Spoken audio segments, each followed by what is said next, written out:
أعوذ بالله من الشيطان الرجيم.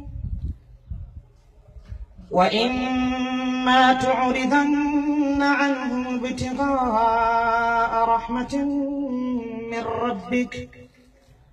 رحمة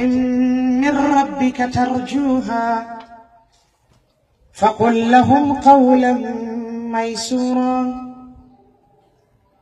ولا تجعل يدك مغلولة إلى عنقك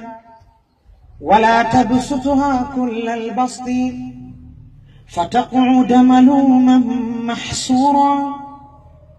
إن ربك يبسط الرزق لمن يشاء ويقدر إنه كان بعباده خبيرا بصيرا ولا تقتلوا أولادكم خشية إملاق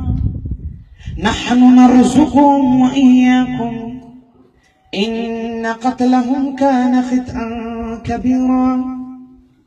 ولا تقربوا الزنا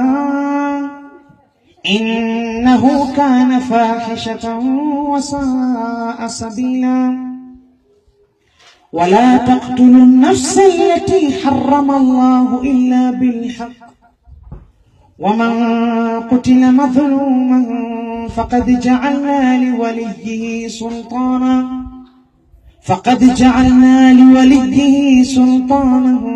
فلا يسرف في القتل إنه كان منصورا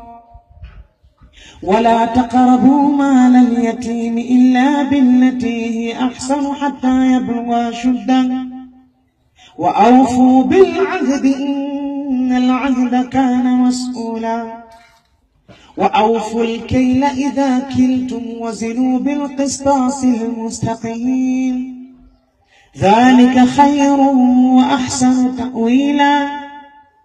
ولا تقف ما ليس لك به علم إن السمع والبصر والفؤاد كل أولئك كان عنه مسؤولا ولا تمش في الأرض مرحا إنك لن تخرق الأرض ولن تبلغ الجبال طولا كل ذلك كان سيئه